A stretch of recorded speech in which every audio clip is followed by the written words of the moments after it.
Hi everyone, I'm Jamie, I'm a little bit strange, and this will be an introduction to Dead by Daylight. When I started watching Dead by Daylight content, ages before I started actually playing it myself, it took me a long time to grasp what the game was about and also the meaning for all the slang players use. And with the Silent Hill chapter being released, there may be lots of new players discovering this game and being overwhelmed by the sheer amount of content, slang and mechanics involved. So I thought I would record this video as a basic introduction to Dead by Daylight for new players and also people deciding whether or not to buy it. So to start, at its core, Dead by Daylight is a 4 versus 1 player versus player game, where 4 players are the survivors and 1 player is the killer. The survivor's main objective is to repair 5 out of the 7 broken generators scattered around the map in order to power the exit gates and escape from the killer.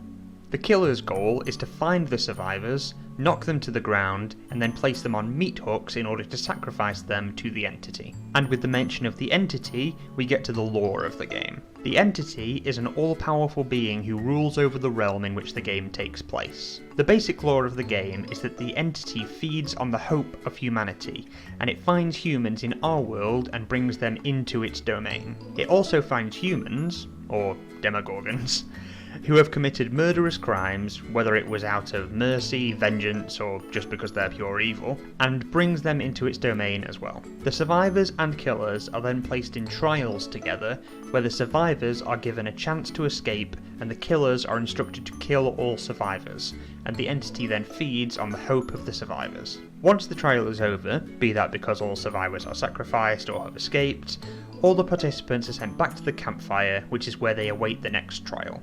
Hence the tagline, "Death is not an escape."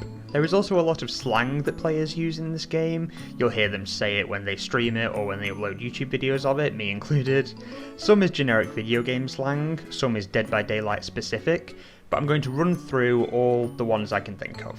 GG, good game. WP, well played. Gen, just short for generator, the survivor's main objective. Billy, short for the hillbilly, who is a killer.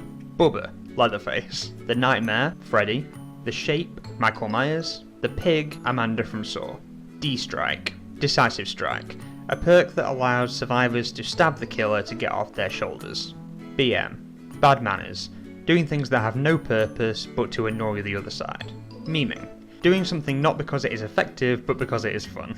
Teabagging, using any character that can crouch, repeatedly crouching to taunt the other side, or sometimes to say thank you. It's very confusing when that happens. Gen Rush, when the generators are done very quickly due to survivors playing efficiently or the killer not applying enough pressure.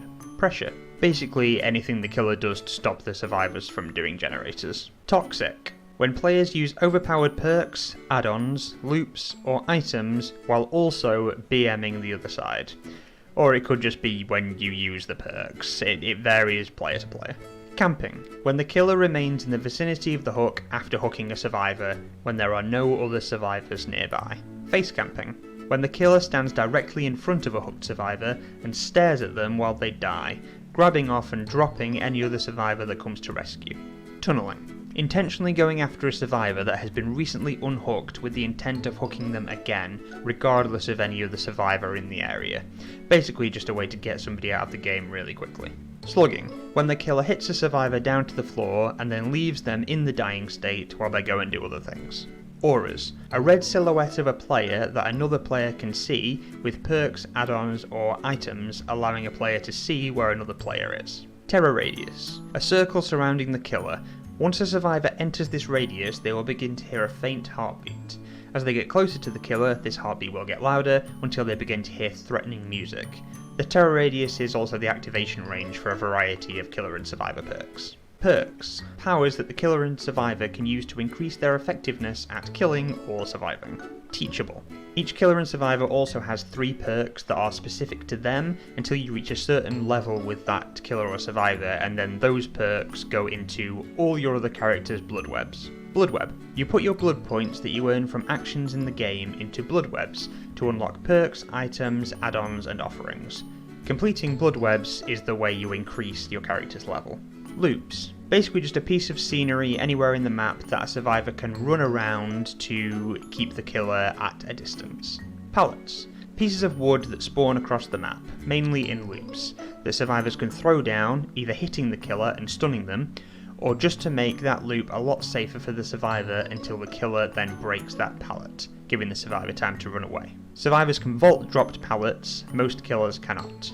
Bloodlust. If the killer has been in a chase with a survivor for a long time without hitting them or breaking a pallet, they will develop bloodlust and receive a speed boost which remains until they leave the chase, hit a survivor, or break a pallet. Bloodlust has 3 levels of speed boost, increasing the killer's speed the longer the chase continues. The Hatch. An alternate form of escape which spawns on the map when the survivors have completed more generators than there are survivors remaining, and opens when there is only one survivor remaining in the trial, or if it is opened with the use of a key. The killer can close the hatch, triggering the endgame collapse. Endgame collapse. Once the hatch has been closed, or the exit gates have been opened, endgame collapse begins. A timer is triggered, and once that timer expires, all survivors remaining in the trial will be sacrificed. Mori allows killers to murder survivors without sacrificing them once they have been hooked.